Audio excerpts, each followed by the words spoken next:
নমস্কার বন্ধুরা, welcome to my channel happy kitchen. আমি অপর্ণা, আমার চ্যানেলে আপনাদের স্বাগত জানাচ্ছি। বন্ধুরা, আমার চ্যানেলে এই রকমের নতুন নতুন রেসিপি আপনারা যদি পেতে চান, প্লিজ আমার চ্যানেলটাকে সাবস্ক্রাইব করে দেবেন আর পাশে থাকা বেল আইকনটা অবশ্যই ক্লিক করে দেবেন, যাতে আমি আমার চ্যানেলে নতুন নতুন রেসিপি আপলোড করলে আপনাদের কাছে তার নোটিফিকেশন চলে যায়। আমার রেসিপি আপনাদের যদি ভালো লাগে একটা লাইক দেবেন, আর রেসিপি আপনার কেমন লাগছে আমাকে অবশ্যই কমেন্ট করে জানাবেন। Thank you. তো চলুন আজকে আমি কোন রেসিপিটা আপনাদের সঙ্গে শেয়ার করছি দেখে ফেলুন।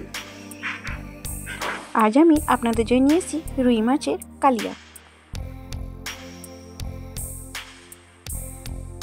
এখানে আমি 3 পিস রুই মাছ নিয়েছি আর রুই মাছগুলোকে ভালো করে ধুয়ে নুন হলুদ মাখিয়ে ম্যারিনেট করে নিয়েছি।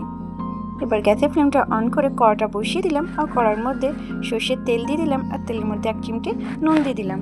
নুনটা দিলে মাছটা ভাজার সময় মাছটা কড়ার মধ্যে লেগে যাবে না। তেলটা গরম হয়ে গেছে, এবার এক এক করে সব মাছগুলোকে তেলের মধ্যে ছেড়ে দিলাম। মাছগুলো একদিক ভালোভাবে ভাজা হয়ে গেছে আর একদিক ভাজার জন্য মাছগুলোকে উল্টে দিলাম। দেখতেই পাচ্ছেন নুন দিয়েছি বলে মাছগুলো একটু কড়ার মধ্যে লাগছে না। মাছগুলো দুদিক ভালোভাবে ভাজা হয়ে গেছে, এবার সব মাছগুলোকে আমি তুলে নিলাম।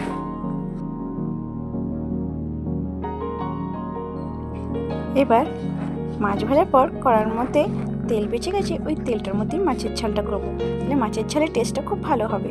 এখানে আমি 1 চামচ জিরে দিয়ে দিলাম তেলের মধ্যে। জিরেটা হয়ে গেলেই এবার গ্রেট করে রাখা পেঁয়াজ দিয়ে দিলাম। আমি পেঁয়াজগুলোকে গ্রেট করেছি, আপনারা চাইলে ছোটো ছোটো করে পিসও করে নিতে পারেন। পেঁয়াজটাকে এবার তেলের মধ্যে ভালোভাবে ভেজে নেব। পেঁয়াজটা ভাজা হয়ে গেলেই এবার এর মধ্যে আমি দিয়ে দেবো প্রথমে রসুনের পেস্ট, তারপর আবার দিয়ে দেবো আমি আদার পেস্ট। এবার আদা রসুনটাকে পেঁয়াজের সাথে আমি ভালোভাবে ভেজে নেব। পেঁয়াজ আদা রসুন আমি ততক্ষণ ভাজবো যতক্ষণ ওর মধ্যে দেন কাঁচা গন্ধটা না চলে যায়। এখানে পেঁয়াজ আদা রসুনের কাঁচা গন্ধটা চলে গেছে আর প্রায় ভাজা হয়ে গেছে। এবার আমি এখানে কেটে রাখা টমেটো দিয়ে দিলাম। টমেটোটাকেও একটু নরম হওয়া অবধি ভেজে নেব। নরম হওয়া অবধি ভেজে নিলে টমেটোর কাঁচা গন্ধটাও চলে যাবে। এখানে টমেটোগুলো প্রায় নরম হয়ে গেছে, এবার আমি এখানে অ্যাড করে দিচ্ছি 2টো কাঁচা লঙ্কা। কাঁচা লঙ্কাটাকে পেঁয়াজ রসুনের সাথে একটু ভালোভাবে মিক্স করে দিলাম। এবার আমি এখানে অ্যাড করে দিচ্ছি এক এক করে গুঁড়ো মশলা। প্রথমে আমি দিয়ে দিলাম এখানে 1 চামচ হলুদ গুঁড়ো, তারপর দিলাম 1 চামচ জিরে গুঁড়ো, আর তারপর দিয়ে দিলাম 1 চামচ ধনে গুঁড়ো, আর এবার দিয়ে দেবো স্বাদ অনুযায়ী লবণ। এবার মশলাটাকে ভালোভাবে কষে নেব। দেখবেন মশলা কষতে কষতে মশলার মধ্যে থেকে একটু তেল বেরিয়ে যাবে, তার মানে আমাদের তখন মশলাটা হয়ে গেছে। এখানে এবার আমি অ্যাড করে দিচ্ছি জল। এবার জলটাও ভালোভাবে মিক্স করে একটু ফুটিয়ে নেব। জলটা আপনারা আপনাদের পরিমাণ হিসেবে অ্যাড করবেন। আপনারা মাছে কতটা গ্রেভি রাখতে চান সেই হিসেবে জলটা অ্যাড করবেন।